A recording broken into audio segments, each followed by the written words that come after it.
मत्स्य अवतार को भगवान विष्णु का पहला अवतार कहा जाता है।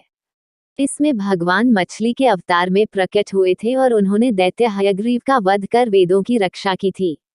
हयग्रीव ने वेदों को समुद्र की गहराई में छिपा दिया था। इस तरह से मत्स्य अवतार में प्रकट होकर भगवान विष्णु ने वेदों की रक्षा की।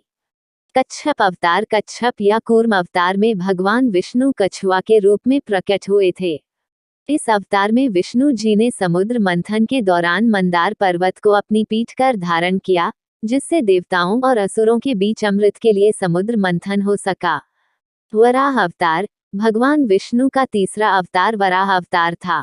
इस अवतार में विष्णु जी आधे मानव और आधे सुअर के रूप में प्रकट हुए और राक्षस हिरण्यकशिपु के भाई हिरण्याक्ष का वध कर पृथ्वी को मुक्त कराया। हिरण्याक्ष ने पृथ्वी का हरण कर उसे समुद्र की गहराई में छिपा दिया था। नरसिंह अवतार पुराणों में नृसिंह अवतार को भगवान विष्णु का चौथा अवतार बताया गया है। इस अवतार में प्रकट होकर उन्होंने भक्त प्रहलाद के प्राणों की रक्षा की और उसके पिता हिरण्यकश्यप का वध किया। वामन अवतार में भगवान विष्णु बटुक ब्राह्मण के रूप में धरती पर आए थे।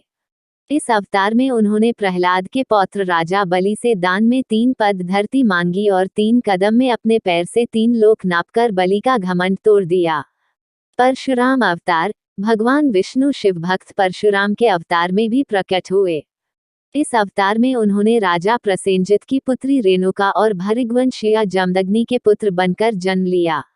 इस अवतार में उन्होंने क्षत्रियों के अहंकारी विध्वंस से संसार को बचाया। श्री राम अवतार त्रेता युग में भगवान विष्णु ने श्री राम अवतार में जन्म लिया। वे अयोध्या के राजा दशरथ और रानी कौशल्या के पुत्र थे।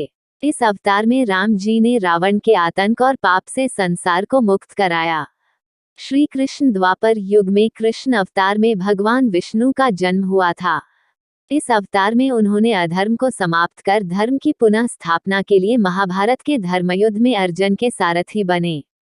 बुद्ध गौतम अवतार विष्णु जी के दशावतारों में एक अवतार महात्मा गौतम बुद्ध भी है। इनका नाम सिद्धार्थ था। इन्हें बौद्ध धर्म का संस्थापक माना जाता है। कल्कि अवतार धर्म ग्रंथों के अनुसार भगवान विष्णु का अंतिम और 10वां अवतार कल्कि अवतार होगा। इस अवतार में विष्णु जी कलयुग के अंत में प्रकट होंगे और धरती के सभी पाप व बुरे कर्मों का विनाश होगा। इसके बाद फिर से सतयुग की शुरुआत होगी। इस अवतार में विष्णु जी देवदत्त नामक घोड़े पर आरूढ़ होकर तलवार से दुष्टों का संहार करेंगे।